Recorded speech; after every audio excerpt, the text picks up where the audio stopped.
चाहे पक्ष हो विपक्ष हो, सभी के बच्चे सबके ही हैं। छात्र हमारा पहला बिंदु है, उसके लिए ना कोई पक्ष है और ना कोई विपक्ष है। उसका करियर हमारे लिए पहली प्राथमिकता है, उसकी सुरक्षा और उसका भविष्य, उसकी रक्षा, सुरक्षा और उसका भविष्य। और इसलिए मैं समझता हूँ कि तमाम अभिभावकों के आग्रह और छात्रों के आग्रह के बाद, क्योंकि 2 बार ये परीक्षा स्थगित हो गई। जिस परीक्षा को पहले 5 अप्रैल से 11 अप्रैल तक होना था जेईई का, वो फिर 18 जुलाई से और 23 जुलाई के बीच गई, 2-2.5 महीने पीछे गई। और फिर 2-2.5 महीने पीछे जा कर के अब 1 सितंबर से 6 सितंबर के बीच हो रही है। तो ऑलरेडी 2 बार ये स्थगित हो गई।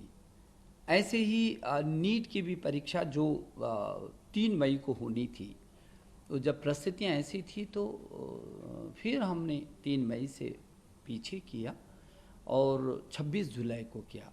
तो मई, जून, जुलाई, और जुलाई में भी जब परिस्थितियाँ ऐसी दिखी तो फिर उसको थोड़ा सा और पीछे किया, और तब जाकर के अभी 13 सितंबर को वो परीक्षा होनी है।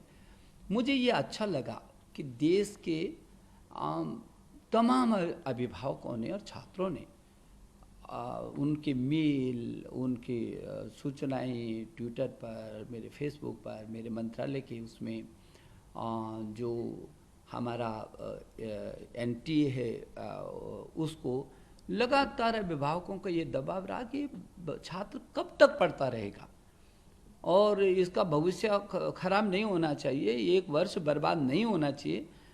तो छात्रों का भी ये दबाव था और अभिभावकों का भी लगातार जो आग्रह था कि परीक्षा ज़रूर होनी चाहिए, छात्र का 1 वर्ष बर्बाद नहीं होना चाहिए।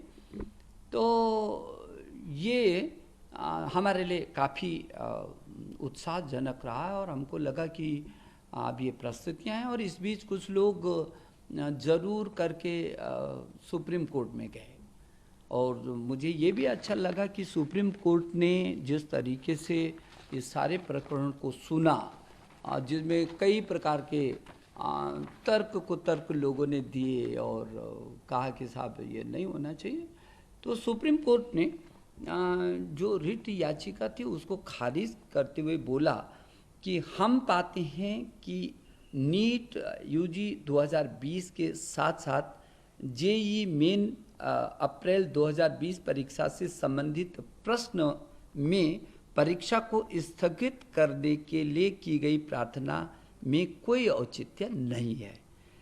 आखिरकार जीवन जीना है और छात्रों के करियर को लंबे समय तक संकट में नहीं डाला जा सकता है और एक पूर्ण शैक्षणिक वर्ष बर्बाद नहीं किया जा सकता है।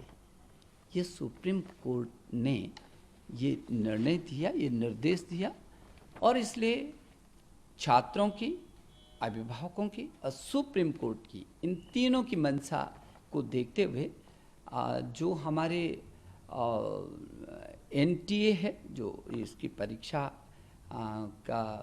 की संस्था है, उसने ये निर्णय लिया कि अब इन तिथियों में ये परीक्षा होनी है।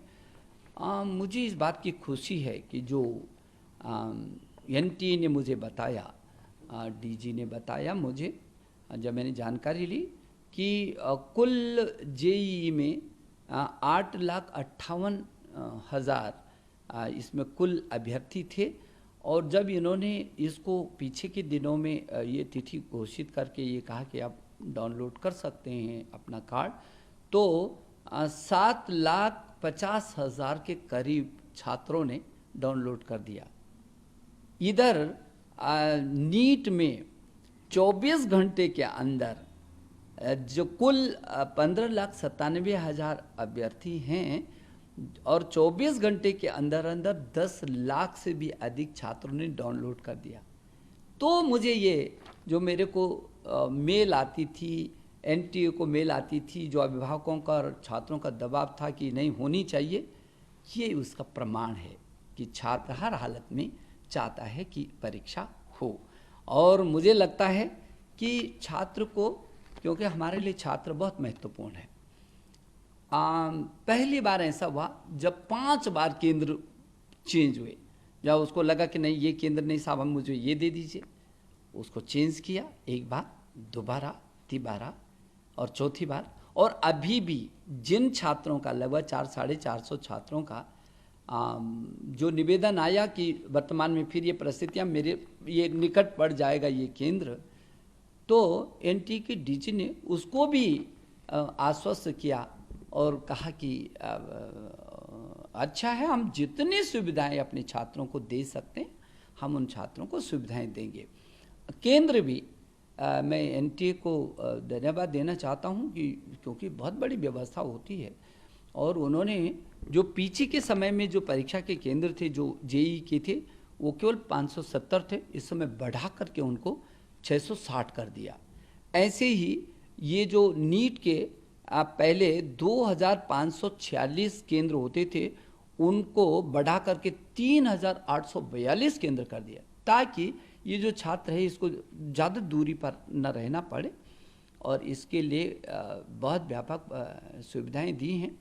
और इसमें भी एक अच्छी बात ये है कि 99% छात्रों को उनकी वरीयता के आधार पर उन्होंने जिस केंद्र को चाहा उन्हीं की वरीयता के आधार पर 99% छात्रों को उनका सेंटर मिला, जो परीक्षा का सेंटर है।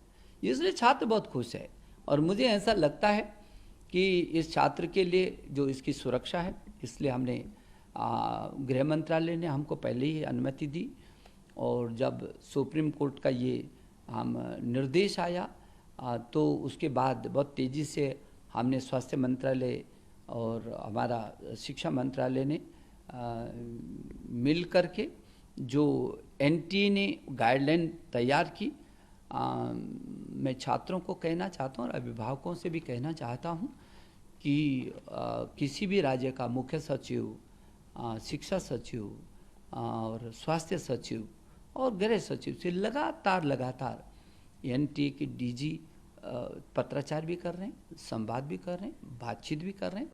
और अभी तो स्वास्थ्य सचिव ने भी पूरे देश के शिक्षा सचिव और स्वास्थ्य सचिवों को और मुख्य सचिवों को पत्र जारी किया है, उनसे आग्रह किया कि किसी भी प्रकार की कोई उदासीनता न बरती जाए। छात्र का सुरक्षा हमारे लिए पहले है।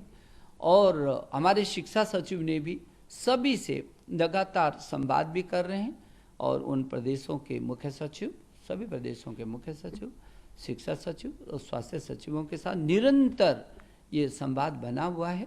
इसलिए मैं अभिभावकों से कहना चाहता हूँ कि बहुत चौकसी बरती जा रही है, और छात्र को भी मैं आश्वस्त करना चाहता हूँ कि एनटीए ने जितनी व्यवस्थाएं की हैं, जो उसने अभी जारी किया है एसओपी, वो उसमें बेहतर गाइडलाइन दी हैं, बहुत सशक्त गाइडलाइन दी हैं।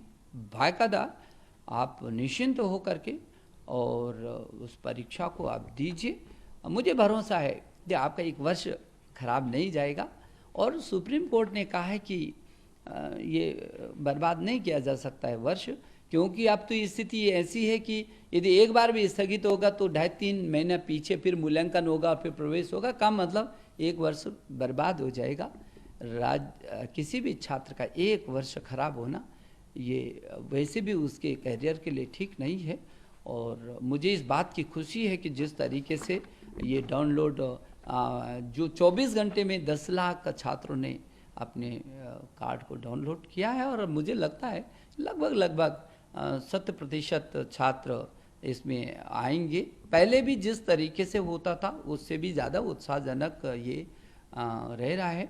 तो मैं अभिभावकों से भी निवेदन करना चाहता हूँ कि वो भी अपने छात्र का मनोबल बना करके रखें। और वैसे भी कुछ लोग ये चर्चा कर रहे थे कि छात्रों को साहब वो कोचिंग सेंटर बंद थे और उसको पढ़ने का समय नहीं मिला। मैं छात्रों को बधाई देना चाहता हूँ। सब छात्रों के मेरे पास लगातार संवाद आए कि एनटीए ने जो एक ऐप, नेशनल अभ्यास ऐप तैयार किया, छात्रों के हाथों में पूरा कोचिंग सेंटर थमा दिया था और 16 लाख बार छात्रों ने उस ऐप को डाउनलोड किया और स्वयं अपनी परीक्षा ली। तो मुझे लगता है कि छात्र 100 पेपर, प्रतिदिन एक पेपर, मेरी डीजी ने बताया कि प्रतिदिन एक पेपर होता था और उसमें पूरे छात्र जो पढ़ने के लिए अपने भविष्य के प्रति चिंतित हैं उनको पूरी मदद मिली। जितना भी हम छात्र के पीछे चट्टान की तरह खड़े हैं और उसको जितनी भी मदद हो सकती हर संभव मदद कर रहे हैं। मेरा और लोगों से भी विनती है कि छात्र का भविष्य हमारा सर्वोपरि है, शिक्षा हमारे लिए सर्वोपरि है, वो हमेशा हर राजनीति से ऊपर रहनी चाहिए। और मुझे लगता है कि सभी लोगों से मैं अपील करूंगा कि वो इस समय मेरे छात्र का 1 वर्ष बर्बाद न जाने दें। प्लीज़ हम लोगों को मदद करें, छात्र का मनोबल बढ़ाएं।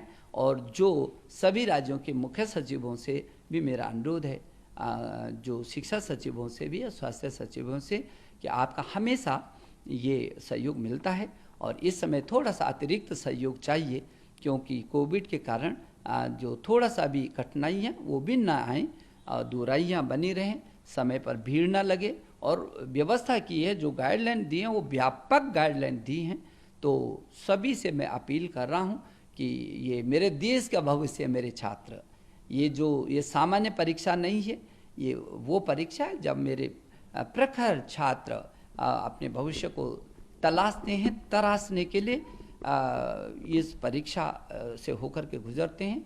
और मुझे भरोसा है कि ये जो परीक्षा है वो छात्रों का 1 वर्ष बर्बाद होने से बचाएगी।